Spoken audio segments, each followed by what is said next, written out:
Alright, what's up everybody? Welcome back to another episode of Stars and Garters. I am Katie Pettiette, and today I have a very special guest with me. This is my dad, Michael. And he's like probably the most, definitely the most knowledgeable guest about the subject that I've ever had on the podcast. Like, he knows more about Marvel than my mom knows about music, probably. So, today, we're gonna break the rules just a little bit, because technically, this is a top 10, but it's a top 5. So, I'm gonna move it to today, because we're gonna do top 5 Marvel characters, so I was like, whatever, it can be a Marvel episode. So, yeah, we're gonna jump right into it. Are you ready? I'm ready. He even got examples from his comic book shelf, so I had to go get examples from mine. So, do you want to go first? You can. Oh, okay. Find the page. So, okay, first before I do mine, I made a top 10 for it, so I'm just gonna, quickly say the ones that didn't get in there. I had Beast, Scarlet Witch, Loki, Honey Badger, who's X-23's sister, and then by a very narrow margin, Kate Bishop. So, get right on to number 5. Eventually. I got it.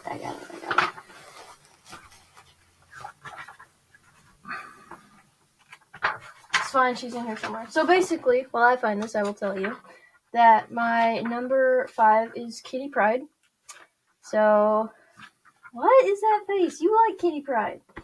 There she is. There's a big picture of her. But yeah, I think she was one of the first Marvel characters that I liked that much because, I don't know, she just seemed really cool. And, I liked that she was, young and she, I liked her powers. I thought they were interesting. And I really liked how her relationship with Wolverine made it really easy to like her because I already liked Wolverine. So I was like, oh, she and Wolverine have some history and they're cool with each other. So she must be cool. And she's always been really, really cool. Super smart, of course. I like her. This is the picture I have of her because I don't have anything with her mostly in it, but that's her right there. But yeah, she was always just really cool. Just kind of a solid chick. It's weird what they're doing with her now in the comics. Have you seen anything about that? She got super dark and broody, and now she's going around being an assassin. She looks like a ninja, though, and it's kind of cool, but... Counterpoint, Kitty Pryde should never be number 5. Number 1, you said she's young. She came out in the 70s in an arc about Phoenix. The Dark Phoenix saga actually introduced Kitty Pryde long time before you or I were born, so she's not young. That argument is done. She's not cool. She's worked for the government many times, so she is stolen from the people to build roads and support transgender agendas. Oh. And then what was your other reason? Oh, she dresses like a ninja? No, that was not our reason. So I feel like we should not be refuting each other's list. Oh, sorry. I Whatever. thought that's what we're doing. My number 5, a true number 5, if you will, not a lousy number 5. These are subjective lists. Oh, yeah. I know you like that word. So, as a man, you learn to love your family and you learn to love the Second Amendment. And if you love your family and the Second Amendment, then you love the Punisher.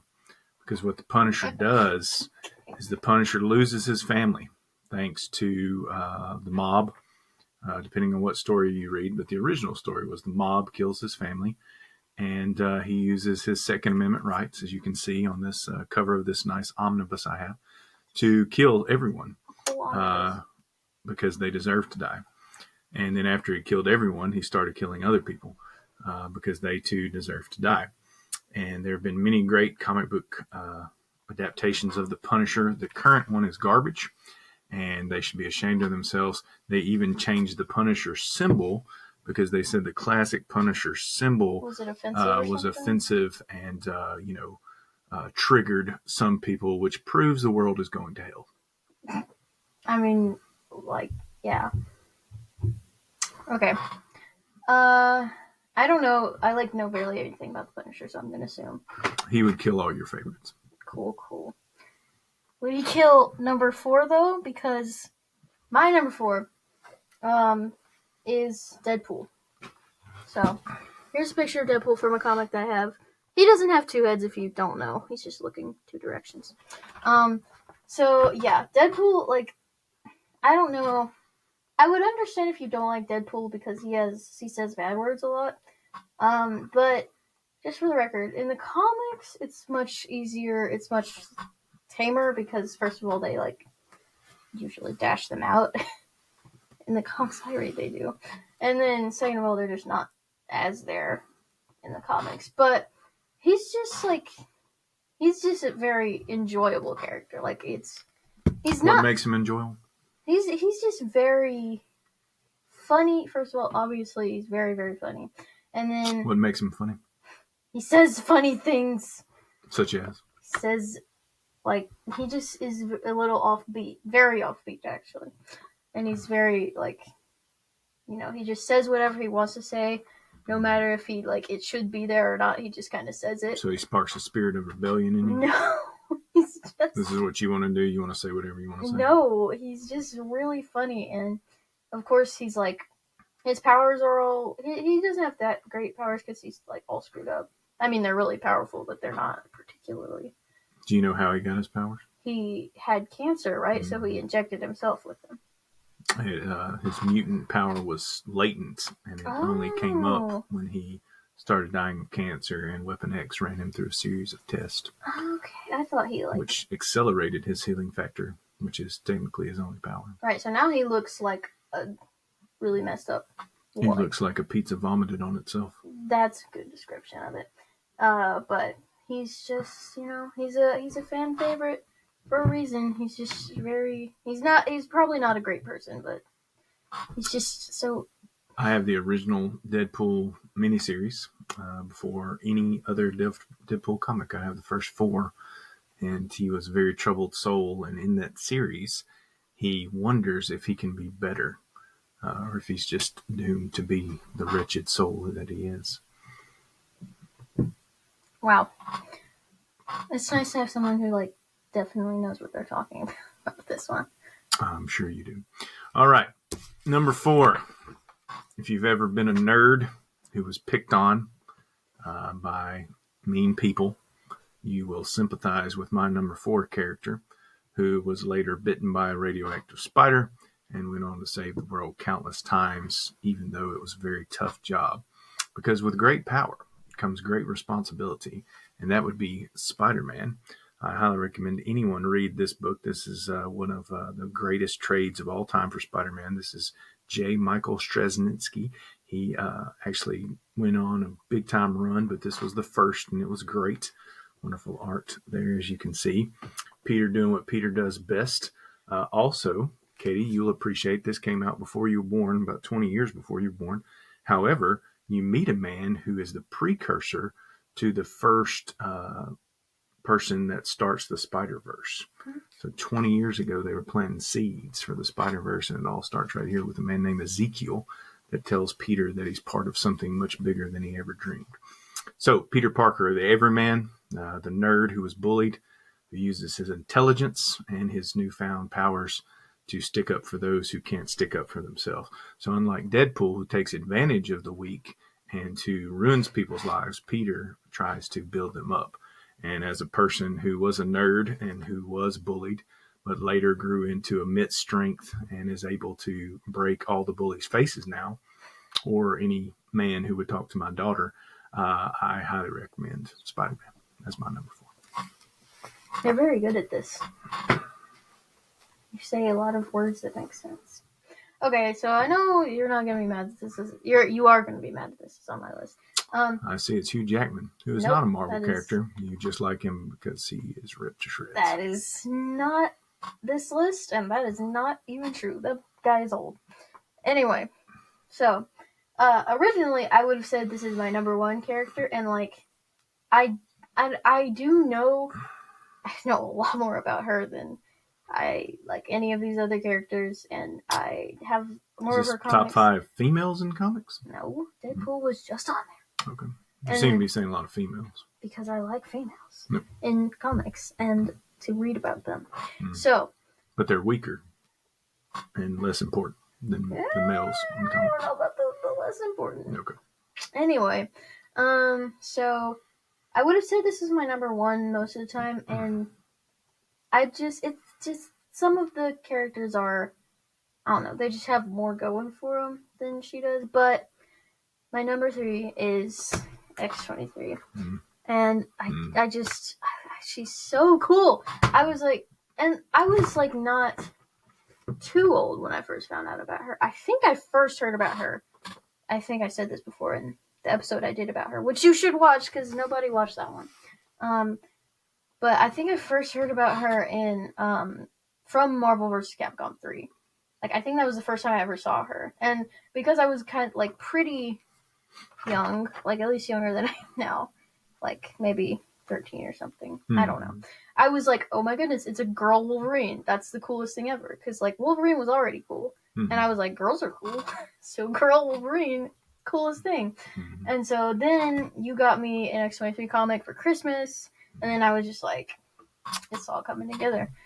And so it's just, I've already explained why I liked her in that episode. But, like, it's just, she has a very similar personality to Wolverine, and then she has like a very different story, and her story is very in-depth and interesting, and kind of just like weird sometimes, but it's, you know, she gets into some, like. Do you have experience with copy machines? Sort of. Okay, so you're aware that a copy machine makes a copy of an original document. Yep. Do you know what happens when you make about 50 copies of an original document? What? Well, about the 50th copy's just not as good as the original. It's kind of faded, you know. And then you know what happens if you take a copy of a copy? It's terrible. Like, there's going to be some mess ups. There's going to be some mistakes. You can't clearly see it.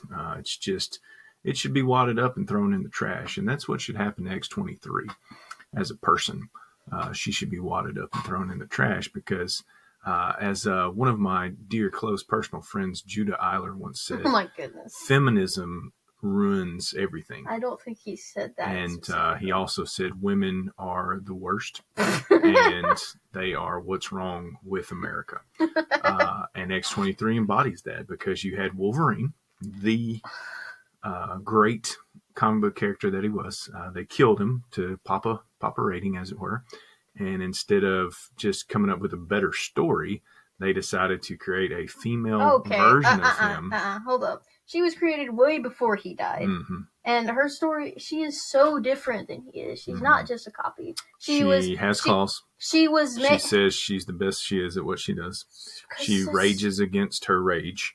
Yes. She tries not to kill, but ultimately does. No. And she has government agencies trying to use her at all times.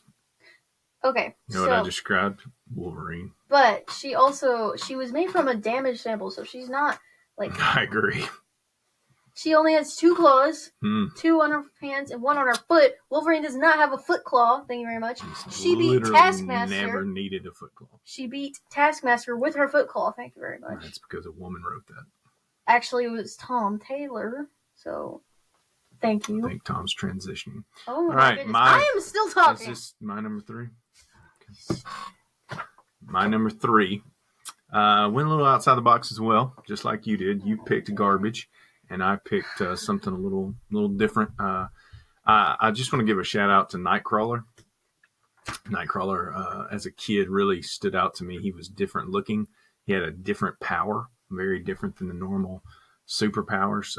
But I decided to veer away from Nightcrawler and go with an old favorite of mine. I wanted to make 13-year-old Michael happy, if you will. Because right here you'll see this book. It's called Astonishing X-Men. I highly recommend it to anyone. You'll see young Kitty Pryde there. This is actually what brought her back to the forefront. She was popular in the 70s, and then she went away because she's a loser. So this artist, Josh Whedon, or this writer... You recommended this comic to me because you said I would like Josh this Kitty Whedon, Pryde story. Of Avengers movie fame, brings Kitty back and actually turns her into a useful person who stays in the background and keeps her mouth shut. So anyway, didn't want to talk about that. Wanted to talk about this fella right here, front and center, Cyclops. Cyclops meant a lot to me as a kid, and here's why. Cyclops, Scott Summers, tough story. Dad goes away at a young age. It's just him and his brother. And Cyclops was a born leader. Professor X sees this in him, immediately makes him leader of the X-Men. Any version of the team, Cyclops is usually the leader. And because of that, and because of people being stupid, it's very hard on Cyclops. It's hard to be a leader. It's hard to be the one in charge. It's hard to make the tough decisions. So as we all love Wolverine, Wolverine's not a leader. Wolverine's the nail, if you will, and Cyclops is the hammer. So always stood out to me that how tough it was to be the leader and take all these tough things that he took, but always did a fine job in that role. So astonishing gets back to Cyclops just being Cyclops, leading the team, wanting what's best for everybody, bringing out the best of everyone. I don't recommend you looking up Cyclops now or for the last 10 years because they turned him into a villain, which was a really jerk move. Again, no ideas. Ideas quit around 2005. I realize that most of you listeners were born around then. Music died and ideas died around that year. So I'm sorry you don't get to experience them because this was Cyclops at his best right here. One of my favorite parts of this was Beast asked him, Kate, I don't know if you remember this, but Beast asked him, are we going to have to wear costumes? And he says, the public likes costumes. It gives them comfort to see us as heroes in costumes. And Wolverine is not happy that he has to put back on the costume. So Cyclops, good guy. Yeah, and I get why you like Cyclops. I mean, I have read the start of his kind Bella of villain. has entered the chat. Yeah, there's Bella. She loves Daddy, so she found him. But like I read the first comics, or I don't know if it was the first, but the All New X-Men is kind of like it has his thing where he's gotten too into like mutant, like defending mutants, and it's turned him in kind of a Magneto kind of direction. And I think Magneto actually influenced him to do this. So, but anyway, those comics like particularly paint him in a really negative light. But I do see he is a natural. All New X-Men paint him in a negative light? Yeah, I mean, so it was the whole point of bringing the original X-Men back to the That's because Cyclops went bad. Right, and they wanted him to see him when he was first. But the original is they're painting him in a bad light? No. Just okay. the current. I see. But yeah. Okay. So repeat here. Number 2. My number 2 Marvel character of all time. It's a pretty close race between these top 2. But I don't know. The one I think I have had, I don't know. I feel like I've liked number 1 for longer or something like that. But so number 2 is Spider-Man. So here's him from one of my comics. He's all over this page, so you can just see him. The Freedom Force Spider-Man? Yep. So he's just a classic. Like, I think he was one of like the first really relatable superheroes because like he was a superhero, but he was also a very normal dude. Yeah. Just like totally, he had human problems and like life that he was trying to figure out. True. And he started out as a teenager, right? Mm-hmm. Super nerd, got bullied all the time, and it was just very like, oh my goodness, this is like a guy, and he's just a guy.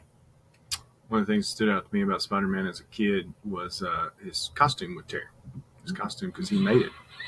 It was his own design, and it wasn't some polymer that couldn't rip or some weird alien costume or nanites for Tony Stark. It was just cloth.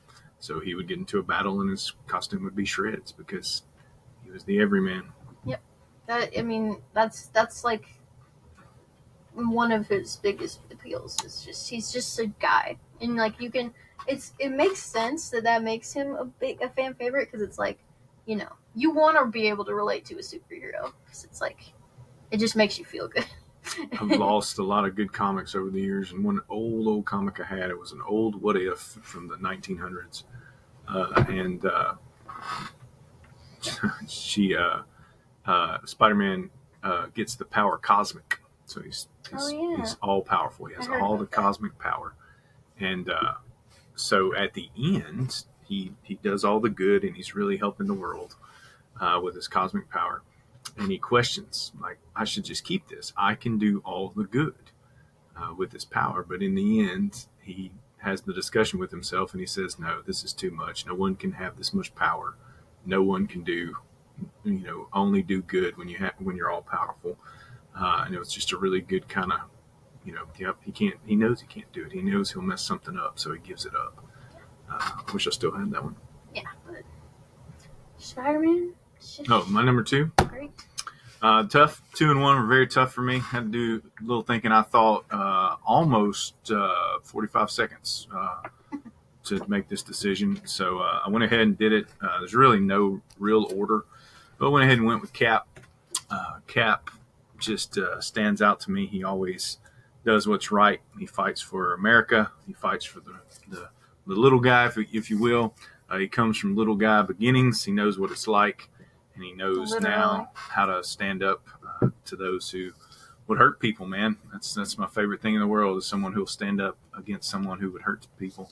And that's Cap in a nutshell. He's been doing it since the 40s, and he's still doing it to this day.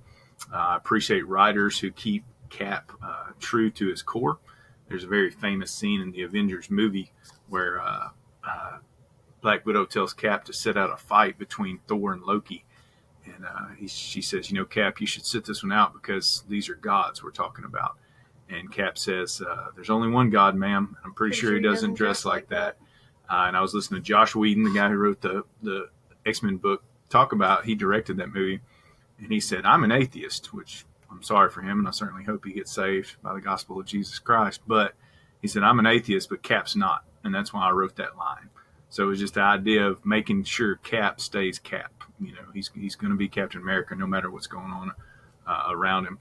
Another one of my favorite Cap lines is in the Ultimates 2, which I don't recommend many people to read, but he's fighting a guy, an alien, and the alien is actually a Chitauri before there were Chitauri. And the aliens beat him up pretty good, and Cap's down, but he comes back, and right before he puts his shield through the guy's face, he says, do you think this A on my helmet stands for France?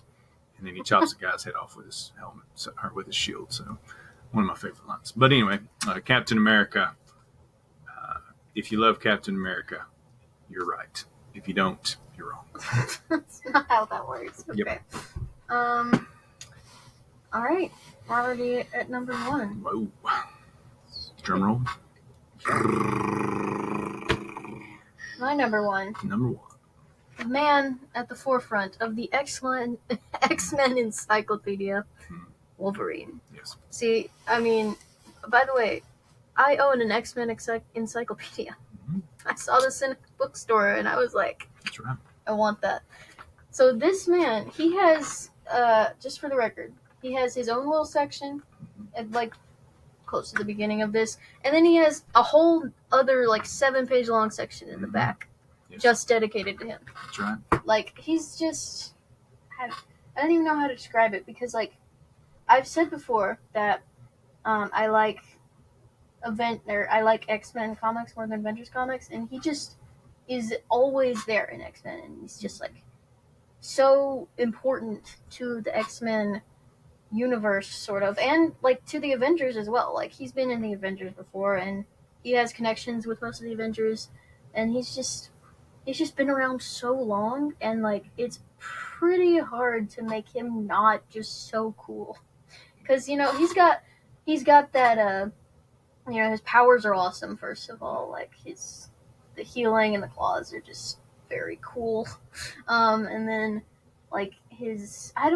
I did read his entire backstory in this, and it was crazy, and I had no idea it was like that. The James Howlett backstory? Yeah, I was I literally thought he was created in the lab. That's crazy. And it's, actually crazy, his backstory. But, and then, of course, he has that old, rough around the edges personality, and that just makes him cool. Mm-hmm. And then just, it's just very, very... You just people know Wolverine and they should, because he's just so I think people know Word. the shallow story of Wolverine, but Well, like, the more you dig into it, the more you end up liking. Which brings me to my number one, which is Wolverine.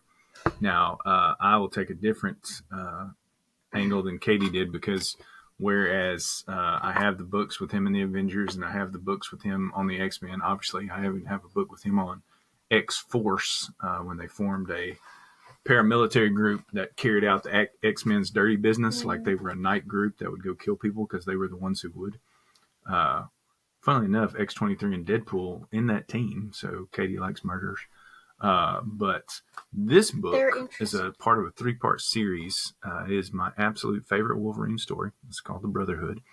And number, 5 on the list of why it's good is it's actually short Wolverine.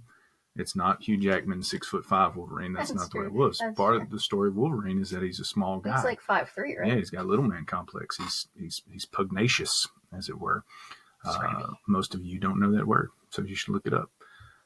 But anyway, this story is my favorite Wolverine story because in this story, Wolverine, the battles are over and he's just got a little time to himself. So he's renting an apartment in a Midwest state. And in the apartment is a mattress, a bunch of beer, and a bunch of classic books. And Wolverine is just trying to breathe. He's just trying to take a moment. I mean, he's fought Galactus. He's been outer space. He just wants to sit and read some Hemingway and go to a coffee shop and have a cup of coffee and a piece of pie. And so he does it for a few weeks, and then the waitress is nice to him. And then he realizes the waitress lives next door to him in the apartment. And then some men come and kill her. And Wolvie hears them, but they shoot him in the liver, and it slows him down so he can't stop them. So then he does what he does. He has to make things right. That's his burden. If he sees wrong, he has to make it right. So this is not his fight. He didn't know this girl that well, but because she was kind to him, he decides that he has to make it right. So he does what Wolverine does. He does the trail. He chases them down. He finds out they're part of a cult that have imprisoned many young girls. This girl actually escaped, and that's why they killed her. He finds their compound, and then the last book of this series is that he does what Wolverine does, and let's just say the cult is no more. It ends on a really serious note. Nightcrawler, that guy I was telling you about, who's also a priest, finds Wolverine in a bar, and Wolverine says, am I ever going to be forgiven for the things I've done? And Nightcrawler says, you're fighting for good. You're trying to do what's right, and that's got to count for something. And Wolverine says, what if I told you that last night I killed 35 men? And Nightcrawler says, I'm assuming these were horrible men who deserve to die. And Wolverine says, what if they're not? And Nightcrawler says, then I would die trying to stop you. I would do everything I could to stop you, but I know you, and I know that these men deserve to die. And it's just that Wolverine tries to do what's right. And as Katie said, he always lives. And that's also his burden. He makes it to the end. I have many comic books where he makes it to the end and it's only him left, and he's terribly sad and he's terribly depressed because all his friends have died, but he still lives trying to do what's right. And the older you get and the more you try to do what's right, the more you see that you'll end up being by yourself sometimes. And then you get adamantium claws and a healing factor, and you learn that you can't die. And that's probably what's going to happen to me. Oh. Schnick. It reminded me, snicked. Sneak. Yeah. Reminded me of the X-23 thing. She really hates. Oh, really? Pimps. They copied that story, didn't they? She hates pimps and prostitution. She always murders As pimps. well she should. When she sees them. This is short Wolverine. That's the Wolverine I love right there. Wolverine should never be tall. Yeah, he's a short guy. He's always been. So, that was our top 5 Marvel characters. I hope you enjoyed this podcast. I know I enjoyed working on it for you.